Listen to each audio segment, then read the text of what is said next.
오늘 하나님 말씀 보도록 하겠습니다. 베드로전서 5장 11절부터 5장 5절부터 11절. 베드로전서 5장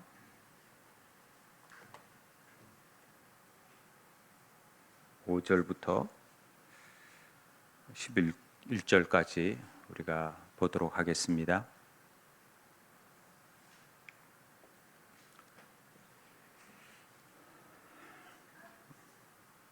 (5절부터) (11절까지) 한 목소리로 읽지요. 시작. 젊은 자들아, 이와 같이 장로들에게 순종하고 다 서로 겸손으로 허리를 동이라. 하나님은 교만한 자를 대적하시되 겸손한 자들에게는 주시느니라. 그러므로 하나님의 능하신 손 아래에서 겸손하라. 때가 되면 너희를 높이시리라. 너희 염려를 다 주께 맡기라. 이는 그가 너희를 돌보심이라. 근신하라, 깨어라. 너희 대적 마귀가 우는 사자같이 두루 다니며 삼킬 자를 찾나니 너희는 믿음을 굳건하게 하여 그를 대적하라. 이는 세상에 있는 너희 형제들도 동일한 고난을 당하는 줄 알미라. 모든 은혜의 하나님 곧 그리스도 안에서 너희를 부르사 자기의 영원한 영광에 들어가게 하심이가 잠깐 고난을 당한 너희를 친히 온전하게 하시며 굳건하게 하시며 강하게 하시며 털을 견고하게 하시리라. 아멘. 오늘은 지난 시간에는 우리가 장로들에게 목양의 본이 될 수 있도록 또 교회의 리더 또 어떤 무리 가운데에서 앞선 자들 또 영적으로 더 성숙한 자들이 이를 위해서 행하는 말씀을 해주셨고, 오늘은 그 반대로 따르는 자들, 그 리더들을 따르는 자들, 우리가 보통 팔로워라고 얘기하잖아요. 보통 트위터에 보면은 내 팔로워가 몇 명이다라고 할 때 그 팔로워는 이 사람을 따르고 추종하는 사람들이다, 이런 뜻이 포함되어 있습니다. 리더는 참 중요합니다. 우리 삶 속에서. 그래서 리더십 강의가 많이 하는데요. 최근에 있어서 리더뿐만 아니라 그 따르는 사람들, 그래서 팔로워도 굉장히 중요하다, 이런 얘기를 많이 합니다. 만약 이 따르는 자들이 적절한 역할을 해주지 못하면 실제적으로 리더십의 성과를 낼 수 없기 때문에 이 따르는 자들이 너무 중요하다라는 것이죠. 이 점을 특별하게 강조한 부분이 뭐냐면, 팔로우십이라는 책도 이렇게 나와 있죠. 리더 없는 팀은 있어도 팔로우 없는 팀은 없다. 리더가 없는 팀은 있을 수 있어요. 그런데 그 따르는 사람들이 감독이 없어서 야구할 수 있어요. 근데 선수 없이 야구할 수 없어요. 감독만 있어서는. 그렇죠? 네. 그러니까 굉장히 팔로우 따르는 자들이 중요하다라는 거죠. 그리고 팔로우십이 리더십보다 먼저다, 이렇게 얘기를 합니다. 그래서 잘 따르는 자가 돼야 돼요. 그런데 이 로버트 켈리라는 케네디 멜론 대학 교수가 이런 팔로우십에 대해서 굉장히 강조했는데, 그분이 조직의 성공의 리더가 기여하는 바는 10%에서 20%래요. 나머지 80%, 90%는 다 팔로우십이 결정한대요. 그래서 건강한 교회든 뭐든 리더, 목사님이 훌륭해야, 이게 아니라 성도들이 정말 훌륭해야 그 교회가 교회다워진다라는 얘기를 하고 있죠. 목회자가 기여하는 바는 굉장히 적고 실적으로 성도들이 다 하기 때문에 사실은 그 교회가 교회다워진다라는 얘기를 하고 있습니다. 그래서 오늘 지난 시간에 그 리더들에 대해서 얘기했다면, 오늘은 그 팔로우들, 우리가 일반적으로 말하는 우리 성도들에 대한 얘기를 좀 하려고 합니다. 우리 5절입니다. 같이 읽겠습니다. 시작. 젊은 자들아, 이와 같이 장로들에게 순종하고 다 서로 겸손으로 허리를 동이라. 하나님은 교만한 자를 대적하시되 겸손한 자들에게는 은혜를 주시느니라. 아멘. 그래서 젊은 자들아, 이렇게 얘기합니다. 젊은 자라는 말은 어떤 청년 그룹이 될 수 있고 젊은 사람들을 얘기한다고 말할 수 있지만은, 우리가 장로들에서 봤듯이 신앙적으로 연륜이 있다든지 영적으로 또 원숙하다든지 이제 그런 그룹을 우리가 그런 분들을 장로라고 한다면 젊은 사람들은 그 장로의 대척점에 두면서 조금은 더 낯설고 좀 잘 못하고 서툴지만은 그런 어떤 사람들을 향해서 젊은 자들이라고 표현하고 있다라고 보시면 될 것 같습니다. 실제적으로 우리는 리더의 자리에 있을 수도 있고요. 또 때론 팔로우의 자리에 있을 수 있습니다. 어떤 면에서는 또 내가 리더지만은 또 한편으로는 더 큰 리더십에 의해서 따라야 되고 그러니까 전부 다 이런 팔로우십을 다 가지고 있는 것이죠. 제가 서울 휴스턴 교회 얘기를 좀 많이 합니다만은 가서 대단히 좀 충격받은 것 중에 몇 가지가 있는데 그 중에 하나가 뭐냐면 거긴 침례교회거든요. 그래서 장로가 없습니다.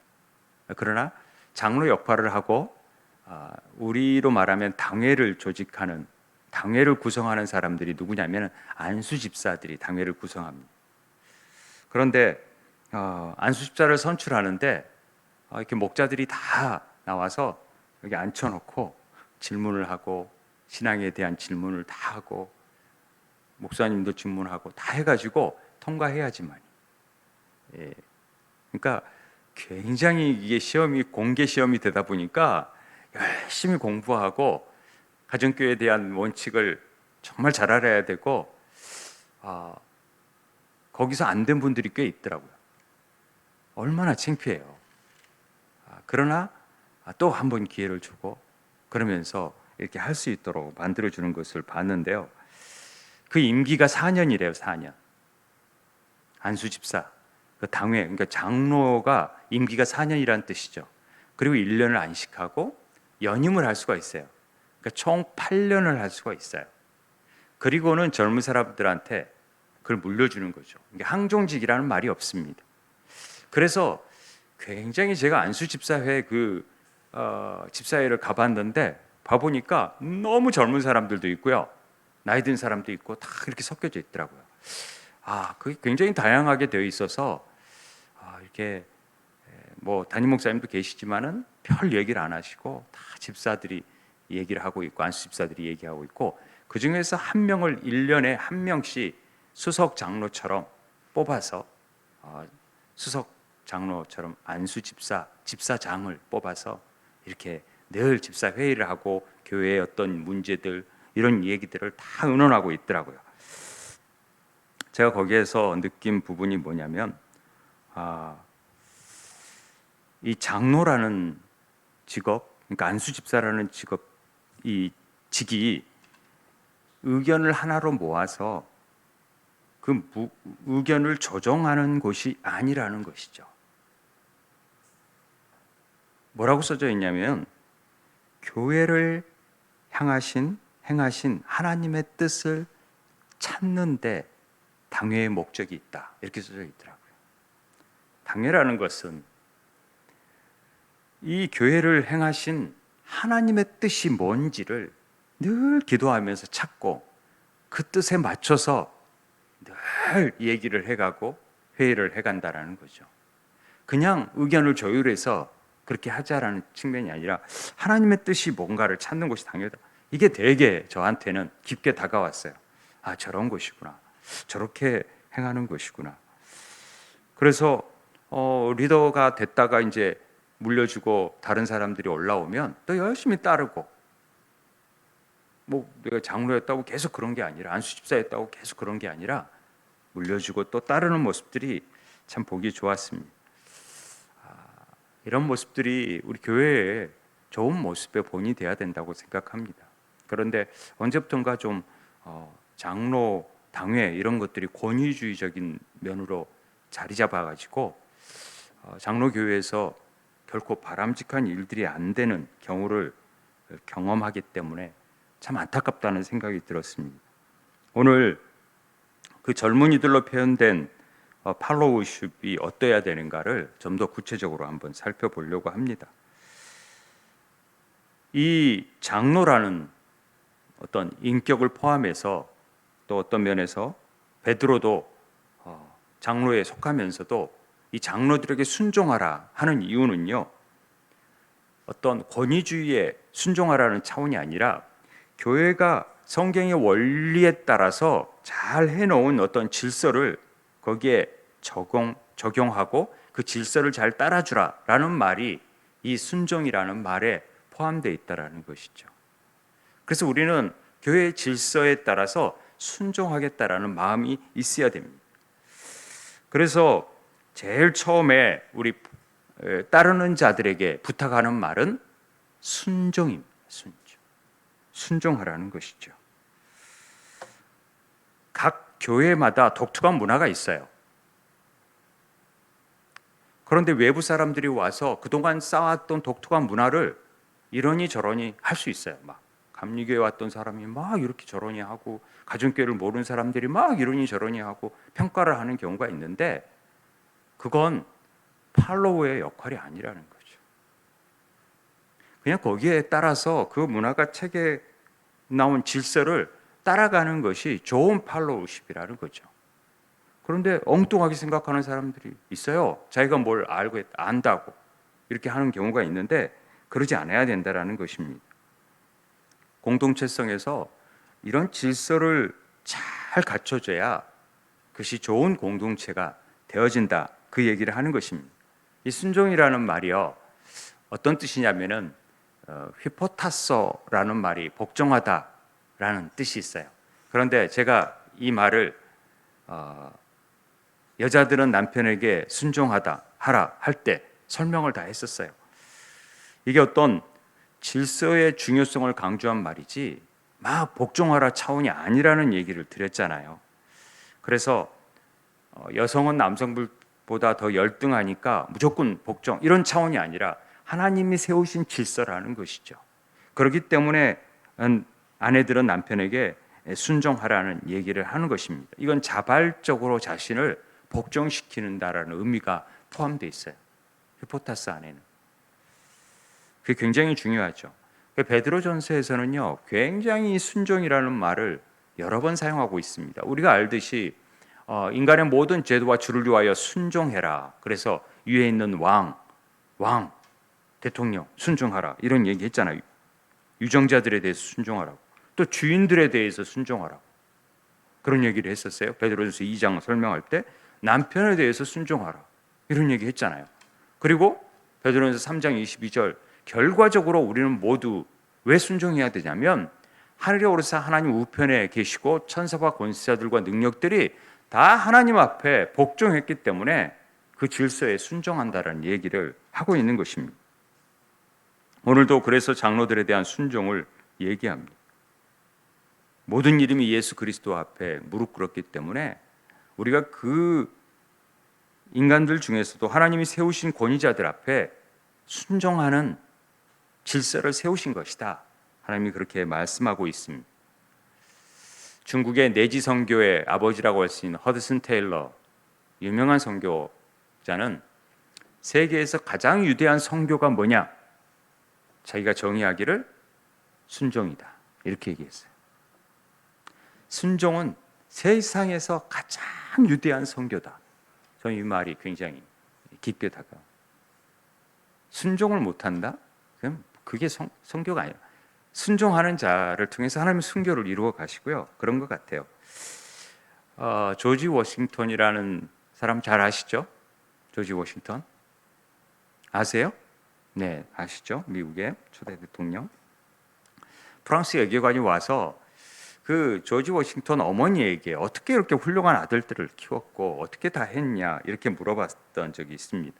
그럴 때 할 수 있는 말, 저는 아이들에게 가르친 게 딱 하나입니다. 순종입니다. 순종을 가르쳤습니다.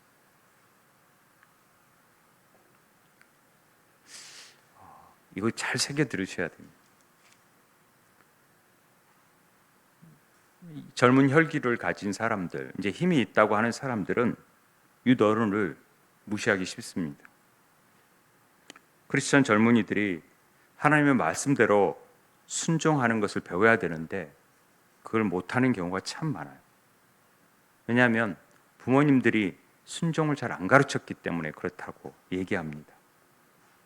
학교에서 순종하라고, 선생님에게 순종하라고, 부모에게 순종하라고, 이걸 가르쳐야 되는데 가르치지 못했습니다. 그저 인권이라는 이름의 세상에서 자꾸 헛된 가치를 부여하는 것에 의해서 부모의 권위, 세상의 권위가 막 무너져 내립니다. 인권이라는 측면 앞에서 선생님이 아이들 앞에서 수갑을 채워가는 그런 삶으로 인해서 학교 교육은 무너져 버린 거예요. 언제부터 권위가 무너져 버렸느냐, 이렇게 말할 수 있습니다. 최근 손흥민 아버지가 하는 축구 교실에서 어떤 큰 문제가 생겼습니다. 아이들을 욕하고 구타했던 내용들을 부모가 어떻게 그럴 수 있느냐라고 함으로 인해서 어떤 법적인 문제가 발생된 걸로 알고 있습니다. 자세히는 모릅니다만은 중 3학년이 그 훈련의 과정 속에서 행해야 되는 일들을 뛰어오라고 하는 것을 뛰어오지 않고 게으름을 피우니까 거기에 대한 체벌, 그리고 말 잘 들으라는 차원으로 인격적으로 대화해야 하는 게 맞죠. 당연한 거죠. 그러는데 전체를 이끌어가고 전지훈련 가운데에서 이렇게 힘있게 훈련을 해야 되는 상황 속에서 저는 할 수 있다고 생각합니다. 그런 권위가 우리 한국이 무너져 버렸어요. 인권이라는 이름 앞에. 그럼 누구한테 애를 맡길 것인가? 이제 고민이라는 거죠. 그 손흥민 아버지가 절대 손흥민 너는 한국에서 가르치지 말아라. 후배를 양성하지 말아라. 왜? 정말 잘한다고 격려하고 채찍질하면은 고발 당하니까. 이런 시대가 되어버렸다는 게 너무 안타깝더라고요. 제가 전후 사정을 잘 모르니까 이렇게 말할 수 있습니다만은 저는 그렇습니다. 저는요, 어렸을 때 동료들이 선생님한테 쓰레빠짝으로 여기를 치면은요, 저기 가서 떨어지는 것도 봤습니다. 얼마나 많이 맞았는지 몰라요. 근데도 선생님을 존경했었습니다. 그게 올바른 건 아니라고 생각을 합니다. 절대 인격적으로 대우하고 잘 가르쳐야 되지요. 제가 이런 얘기해서 참 죄송합니다만은 권혁돈 감독이 선수로 있을 때 제가 우연하게 약을 바르고 허벅지에 약을 바르고 있는 걸 봤어요. 옷을 벗겨서 봤는데 다 터져 있는 거예요. 시퍼렇게 멍들고. 이게 뭔 일이냐? 그랬더니 이런 게 늘 본인들의 잘못도 아니라 선배들이 잘못했다고 전체가 다 기합받고 맞는 일들이 너무 흔하게 있었던 일이죠. 왜? 더 잘되게 하기 위해서. 물론 너무나 나쁜, 그렇게 심한 폭력으로 그렇게 가르치지 않아야 되는데도 그렇게 했던, 그럼에도 부모님들이 아무 말 못하고 그저 자기 아들에게 더 안 좋은 피해가 갈까 봐 아무 말도 못하고 그냥 넘어갔던 경우가 비일비재합니다. 저는 그걸 잘했다고 말하고 싶은 건 아니고 그 받을 상처들 얼마나 있겠습니까? 그런 거지만 그러나 뭔가 우리가 언제부터인가 그 선들이 넘어져 버렸다라는 생각이 듭니다. 학교 선생님들이 요새는 하기가 싫대요. 간섭을 안 한대요. 좀 야단치면 전화 오니까. 자든 뭐 하든 내버려 둔대요. 간섭하고 격려하고 야단치고 그러면 전화가 온대요. 내 아들한테 왜 그러냐. 오늘 굉장히 제가 흥분이 되는데 이러면 안 되잖아요. 그러지 않습니다. 안 해야 되는데 저는 무조건 맹종, 복종 하라는 차원이 아닙니다. 순종의 기초는 누구인지 아시잖아요. 우리가 하나님 아버지께 둬야 됩니다. 모든 순종의 기초는 교회의 질서에 순종해야 되는 이유는 단순히 교회 질서 뒤에 섭리하시는 그 질서를 성경적 가치와 말씀을 통해 있게 하신 하나님께 우리는 순종하는 마음으로 순종해야 된다는 얘기를 하는 것이지 무조건 복종하라는 차원은 아닙니다. 오해가 없으시기 바랍니다. 그러나 우리가 그 질서 안에서 늘 순종하는 것들을 배우고 훈련시켜야 됩니다. 자녀들에게 가르쳐야 됩니다. 그리고 어떤 일이 있더라도 분명한 이유가 있을 거라고 생각하고 그 부분의 얘기를 잘 들어보고 선생님이 하시는 일들 이런 것들에 대해서 많이 생각해 봐야 됩니다. 5절 하반절에 우리가 따라야 할 모습 두 번째로는 겸손하라입니다. 순종하고 겸손하는 일들이 우리가 해야 될 일이라는 것이죠. 겸손의 의미가 뭐냐면요, 그리스도인들이 가장 오해하는 성품 중에 하나가 겸손이래요. 왜냐하면 이 바벨론에서 그리스도인으로 살기라는 책에 이 레리 오스본이라는 사람이 쓴 책에 보면은요, 성경적인 겸손은 낮은 자존감, 동요가 아니라는 거죠. 나 아무것도 못해요. 이게 겸손이 아니라는 거죠. 성경은 단순히 자신의 장단점을 정확히 파악하라고 명령하고 있습니다. 자신을 실제보다 더 낮게 여기서도 안 되지만은 자기가 실제보다도 나 그거 있는데도 못한다고 해서도 안 된다라는 것이죠. 우리의 재능이 있다면 정확하게 얘기하고 그것들을 잘 하겠습니다라고 하는 것이 겸손이라는 것이죠. 무조건 안 하고 무조건 뒤로 빼고 일단 사양하고 이게 겸손이 아니라는 것을 얘기하는데 저는 굉장히 그런 부분에 공감이 되었습니다. 다니엘도 늘 겸손했지만 다니엘이 겸손만 했으면 다니엘 같은 책이 나오지도 않았고요. 그 얘기가 되어지지도 않았을 것입니다. 그는 분명히 자기 자신에 대한 얘기를 자랑스럽게 하고 있습니다.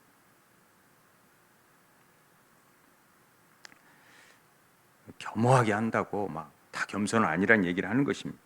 근데 앤드류 머레이가 쓴 겸손이라는 아주 얇은 책입니다. 몇 페이지 안 되는. 여기에 결론이 뭐냐면 겸손이라는 것은 뭐냐? 내게 일어난 일에 대해서 이상하게 여기지 않는 태도. 이게 겸손이래요. 좀 굉장히 이 책을 읽어보지 않으면 결론적으로 이 얘기예요. 내게 일어난 일에 대해서 왜 내게 이런 일이 일어나지? 우리 살다 보면은요, 너무 엉뚱한 일이 많이 일어납니다. 정말로 기가 막힌 일들, 내가 억울한 일들, 엉뚱한 일들, 막 벌어지지 않는 일들, 막 납득이 안 되는 일들, 설득이 안 되는 일들, 이해가 안 되는 일들, 막 여러 해석이 안 되는 일들이 우리 주위에 너무 많습니다. 그런데 이런 일에 대해서 이상하게 여기지 않는 게 겸손이래요. 저는 이 말도 굉장히 다가왔습니다. 왜 나는 하필 나에게 이런 일들이 나에게 일어나는 것일까? 라고 원망과 원성이 터져나올 만한데 그러지 않는 태도랍니다. 그럴 수 있지 이게 겸손한 태도랍니다. 오늘 제가 별로 좋지 않은 소식을 들었어요. 굉장히 좋아하고 또 아끼는 목회를 할 길을 잘 걷고 또 잘 한다고 가서 그런 어려운 데 가서 200명인 교회 가가지고 막 열심히 애써서 800명, 900명까지 성장시키고 10년 이상을 열심히 죽으라고 해왔던데 아무런 얘기도 없이 2주 전에 그만두라고. 이게 당회의 장로라는 경우가 이런 것인가? 정말 하나님의 뜻에 묻고 하나님 뜻을 행하는 곳인가? 아니면 자기들 결정에 마음에 안 맞으면 어떤 일을 결정하는 곳인가? 제가 어떤 내용인지는 정확히 모릅니다만은 그냥 그런 일들이 너무 안타까웠어요. 그러나 그런 일들에 대해서 이상하게 여기지 않고 하나님이 더 좋은 일을 행하시려나 보다. 더 멋진 일을 이루시는 하나님이 그를 또 건져내셔서 가장 좋은 곳으로 보내시려고 하나보다 이렇게 믿는 것이죠. 왜요? 그분이 우리 아버지 되시니까. 그분이 가장 선한 일을 이루실 분이시니까. 리더십은 서로 순종하는 부분이 굉장히 중요합니다. 팔로우십도 그렇고 서로 순종하는 일이 중요합니다.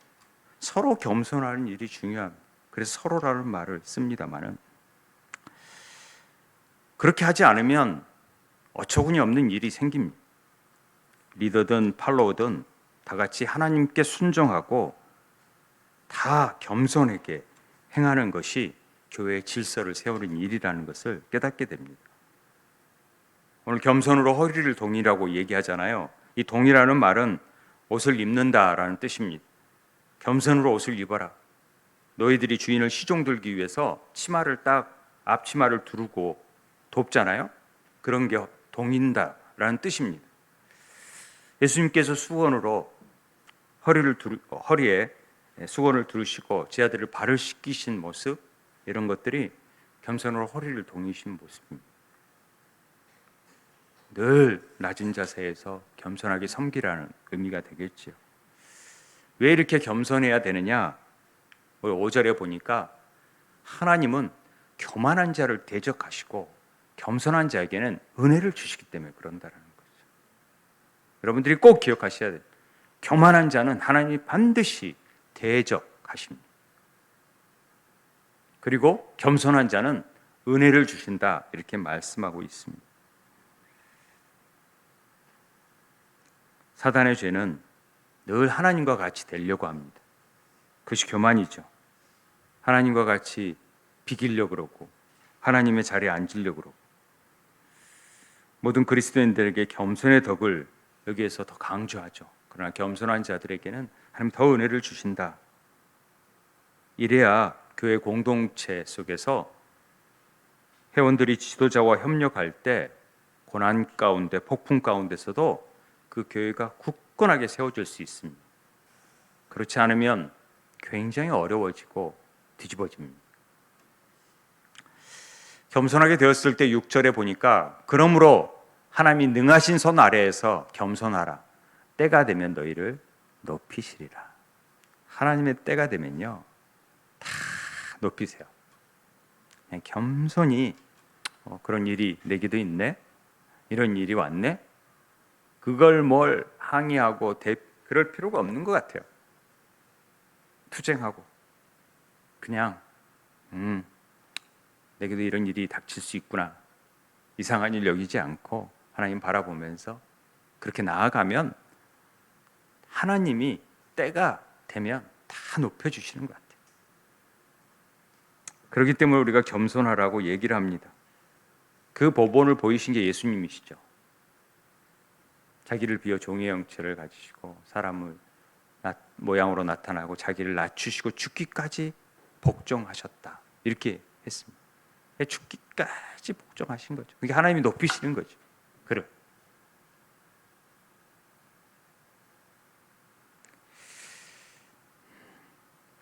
그런 은혜가 있게 되길 바랍니다.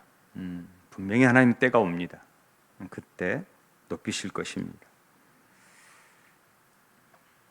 이렇게 우리가 따라간다는 일은 참 어려운 일입니다. 때론 우리가 따라가다 보면 순종보다는 반항심이 막 들고요, 겸손보다는 교만이 앞서고요, 신뢰보다는 의심이 들고요, 유혹에 극복하기보다는 늘 넘어지고 굴복하기 쉽습니다. 그게 우리들의 모습입니다. 그 연약한 자들의 모습이죠. 그럴 때 공동체에 어려움이 오게 됩니다. 그런데 리더를 잘 따라가고 순종하고 말을 듣고 그럴 때 되는 거죠. 간단해요. 성경 읽자 그러면 읽으면 되는 거고요, 뭐 하자 그러면 하면 되는 거예요. 그냥 따르면 되는 거예요. 그걸 요즘 시대가 어쩐데 뭐 그런 걸 하고 신방한다 그러면 받으면 되는 거예요. 그건 뭐 어쩌고 막 자기 논리를 세우고, 뒷자리에 앉지 말라 그러면 거기 뒷자리에 앉은 이유가 여러 가지인데 왜 그걸 목사님이 자꾸만 그걸 강조해서 그냥 하면 되는 거예요. 그냥 하면 다 생각이 있고 의도가 있으니까. 그런 것들을 또 정확하게 말해줘서 소통을 해야 된다고 하지만 때론 하면은 순종하는 걸 해야, 그래야 하나님께서 정말로 어려운 일들을 맡기셨을 때 순종할 수 있어요. 사람에게도 순종 못하는데 뭘 해요? 우리가 그러자는 것이죠. 7절에 너희 염려를 다 주께 맡기라. 우리가 세 번째로 염려를 다 맡기는 일을 해야 돼요. 따르는 자들은 걱정할 필요가 없어요. 염려할 필요가 없어요. 다 맡기면 돼요.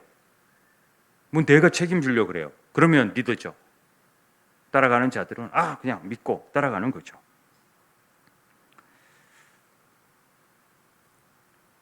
염려라는 말을 보면은요, 이 메림나라는 염려라는 헬라어 단어는요, 어떤 어원에서 왔냐면요, 이 메리조, 나누다라는, 분배하다라는 데서 왔어요.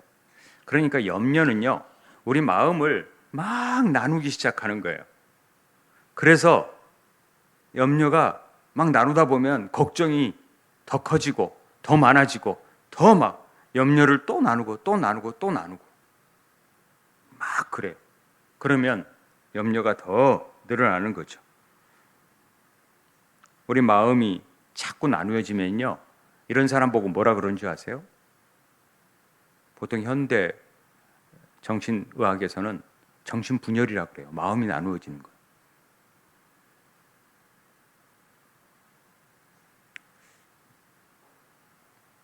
영적인 정신분열에 우리가 걸릴 수 있어요.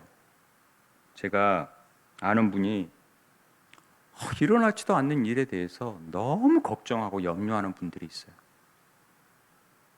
절대 일어날 건강에 대해서도 그렇고요. 막 그 일에 막 생각하다가 정말 그 사람이 얘기하면 내가 돌아버릴 것 같아요. 하도 염려하고 걱정하고 막 그러니까. 그리고 하루 종일 그렇게 전혀 일어나지 않은 일들을 가지고. 사단은요, 그 마음을 자꾸 나누려고 해요.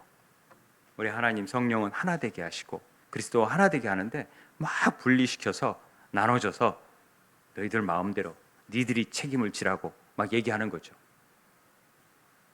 성령은 하나님께 맡겨라. 그 운전대를 맡기고 오마카세 해라. 다 맡겨서 다 해라. 이러는데 다 니들이 책임져라. 이렇게 하니까 걱정이 막 많아지는 거죠. 근데 우리 삶 속에서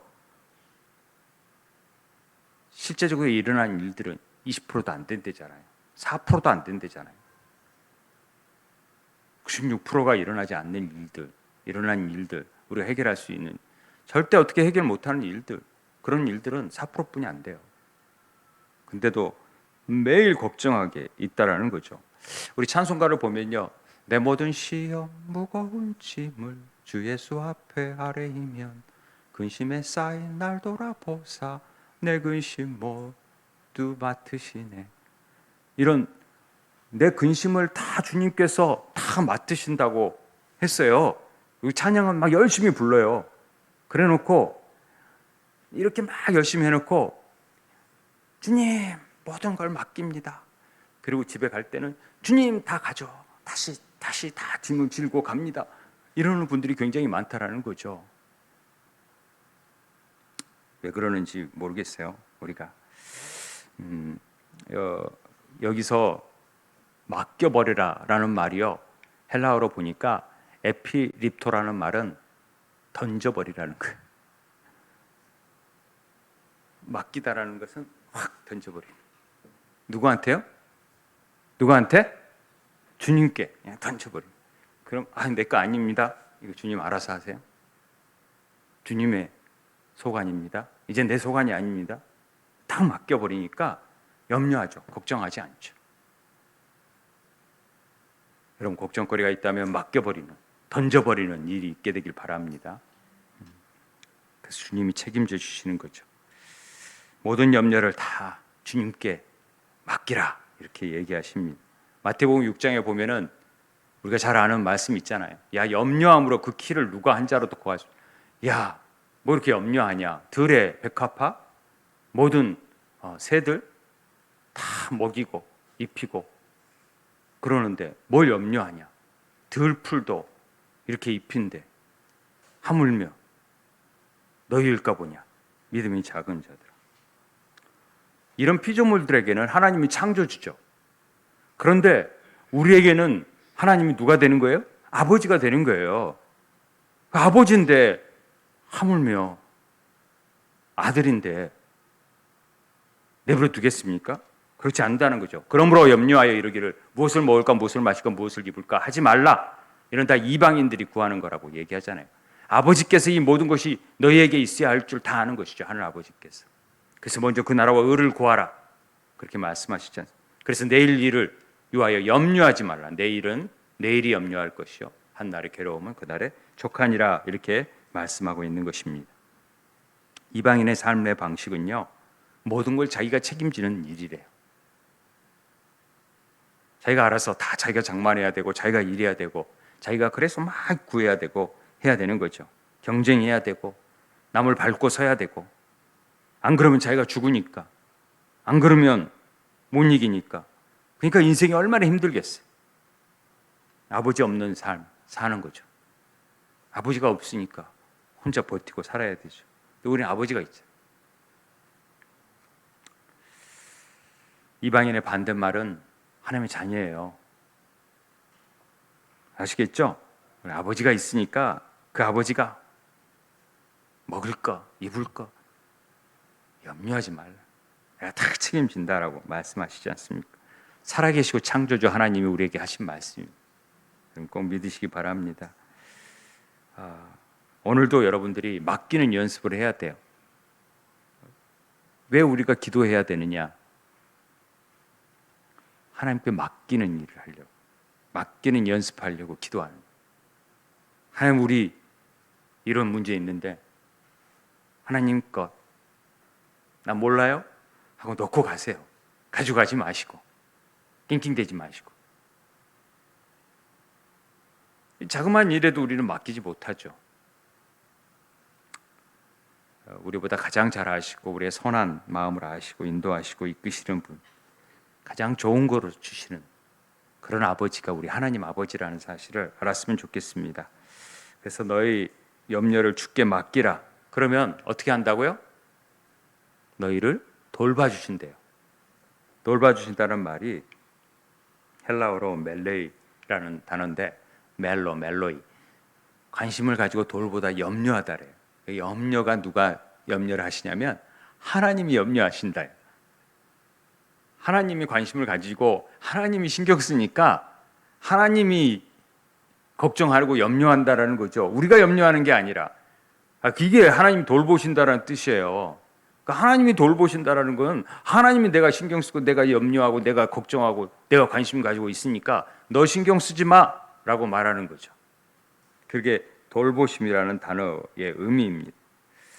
하나님을 사랑하는 자, 그 뜻대로 부르시는 자들에게는 합력하여 선을 이룬다. 선이 토부잖아요. 가장 아름답게 하신다. 이런 뜻이잖아요. 우리 삶을 가장 아름답게 해놓으실 것입니다. 우리는 그 진행되는 과정에서 때론 우리의 방식대로 생각하니까 이게 왜 안 되는지, 왜 이게 이렇게 안 이루어지는지, 왜 이렇게 더디하는지, 어쩔 땐 걱정하고 염려하고 우리가 잘 못 알아듣잖아요. 그리고 깨닫지도 못하잖아요. 이게 어떻게 될지 아무도 모르잖아요. 그런데 하나님이 돌보신대. 하나님이 염려하시겠대요. 하나님이 책임지시겠대요. 세상 끝날까지 책임지시겠대요. 요한복음 13장에 이 말씀 하시잖아요. 유월절 전에 예수께서 자기가 세상을 떠나 아버지께로 돌아가실 때 이런 줄 아시고 세상에 있는 자기 사람들을 사랑하시되 끝까지 사랑하십니다. 이 말은요, 제자들을 발을 씻기면서 이제 하신 말씀인데, 구원만 얻기 위해서 하나님이 십자가를 지신 게 아니라는 거죠. 내가 너희들을 일일이 부족하지만 하나하나 챙겨서 끝까지 너를 가장 좋은 곳으로 이끌겠다라는 약속의 말씀이 이 사실 요한복음 13장 안에 들어있는 거죠. 그러므로 전능하신 하나님의 손에 우리가 모든 걸 맡겨드릴 때 우리로부터는 위험을 다 하나님이 책임지시고 우리에게 뭘 주신다고요? 평강을 주실 줄 믿습니다. 우리 마음에 평강 주세요.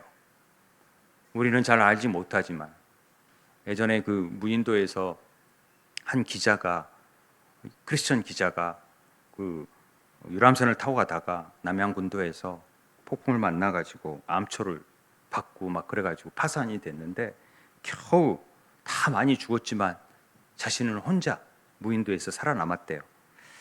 간신히 무인도에 도착했는데 뭐 아무것도 없으니까 어떻게든지 살아야 되니까 우선 춥고 그러니까 집을 지어야겠다 하고 막 다 긁어 모아가지고 몇 날 며칠 집을 지었답니다. 통나무를 통해서 막 맨손으로 나무를 깎고 그래가지고 다 이렇게 지었답니다. 그러니까 이제 바람과 추위를 피할 수가 있었는데 배가 고프니까 물고기를 잡기 시작했고 물고기를 잡았는데 이제 불이 없잖아요. 그래서 불을 또 어서 들어가지고 뭐 비비면 된다 하고 돌을 또 같이 부딪히면 된다 해가지고 막 여러 번 해서 겨우 불씨를 살려가지고 불을 피워서 물고기를 먹었답니다. 얼마나 좋았겠습니까? 그런데 불똥이 튀기 시작하면서 바람이 막 부니까 불똥이 튀면서 힘들게 만든 집을 다 태워버렸어요. 그래가지고 정말 하나님 왜 이러십니까? 정말 여기 와서도 저 혼자 사는 것도 있는데 힘들어 죽겠는데 또 이거 지으려면 한참 걸릴 텐데 나무도 별로 없는데 왜 이렇게 불을 태우십니까? 피땀 흘려서 이렇게 몇 날 며칠 했는데 그래서 눈물도 안 나오는 기가 막힌 상황이 있었는데 하소연했죠 하나님한테. 근데 그때 멀리서 이상한 소리가 들렸답니다. 붕 하는 백고동 소리였죠. 그 집이 타면서 연기 나는 걸 보고 찾아서 와서 구조됐다는 얘기가 있죠. 그러니까 뭐 우리 삶 속에서 우리가 생각하는 일들은 한치 앞을 못 보고 그저 불평하고 염려하고 걱정하지만 하나님은 그런 일들을 통해서도 더 놀라운 일들을 이끌어 가시는 분이시라는 것을 잊지 않았으면 좋겠습니다. 그러니까 때로는 우리는 걱정하고 염려하죠. 왜 이런 일들이, 왜 우리에게 이런 일들이 닥쳤을까? 이런 생각을 하시는데 우리 좁은 이성으로 하나님의 생각을 어찌 알 수 있습니까? 모르죠. 재단할 수가 없죠. 하나님은 우리를 끝까지 돌보시리라. 너희 모든 염려를 주께 맡기라. 이렇게 말씀하고 계십니다. 그가 너희를 돌보시리라. 아멘. 마지막으로 8절, 9절 함께 읽겠습니다. 시작. 근신하라 깨어라. 너희 대적마귀가 우는 사자같이 두루다니며 삼킬 자를 찾나니 너희는 믿음을 굳건하게 하여 그를 대적하라. 이는 세상에 있는 너희 형제들도 동일한 고난을 당하는 줄 알미라. 사실은 우리 걱정하고 염려하게 만드는 것들이 어떻게 보면은요 다 사단의 장난이라는 거죠. 배후에 다 사단이 있다라는 거죠. 그래서 우리 이 사단을 이런 장난을 못하게 하도록 근신하고 깨어 있을 필요가 있습니다. 그래서 우리가 하나님께 더 가까이 가려는 것들, 리더를 따르려고 하는 것들을 따르지 못하도록, 순종하지 못하도록, 겸손하지 못하도록 자꾸만 이렇게 만드는 것이죠. 그리고 염려하게끔 만드는 것이고 사단이. 그런데 이런 대적 마귀가 우는 사자같이 우리 삼킬 자를 찾지만은 어떻게 하면 이긴다고요? 믿음을 굳건하게 하고 그를 대적하라는 거죠. 우리가 그 믿음, 하나님이 함께 하신다는 믿음, 하나님이 우리 아버지 돼서 끝날까지 지킨다는 믿음, 이 믿음을 갖게 되길 바랍니다. 십자가의 길을 걸으셔서 승리하신 주님께서 우리에게 가장 좋은 것을 주신다라는 거죠. 그런데 그러기 위해서 때론 고난의 삶도 이끌게 마련입니다. 다 어려움이 닥칩니다. 우린 이해할 수 없지만 그 일을 통해서 우리를 더 놀랍게 하는 거죠. 때론 우리 인생에 뜻하지 않는 불이 일어나지만 그 불이 우리를 구원할 수 있는 또 놀라운 동력이 될 수 있다는 사실을 기억했으면 좋겠습니다. 오늘도 우리 공동체를 세우기 위해서 리더들이 있을 것이고 각자의 리더들에게 순종하고 또 겸손하고 염려를 다 내려놓고 사단들이 하는 일들을 행하지 않고 그랬을 때 잘 리더를 섬기고 따랐을 때 좋은 공동체가 세워져 가는 것이죠. 그런 은혜가 있게 되길 바랍니다. 우리 찬송가 449장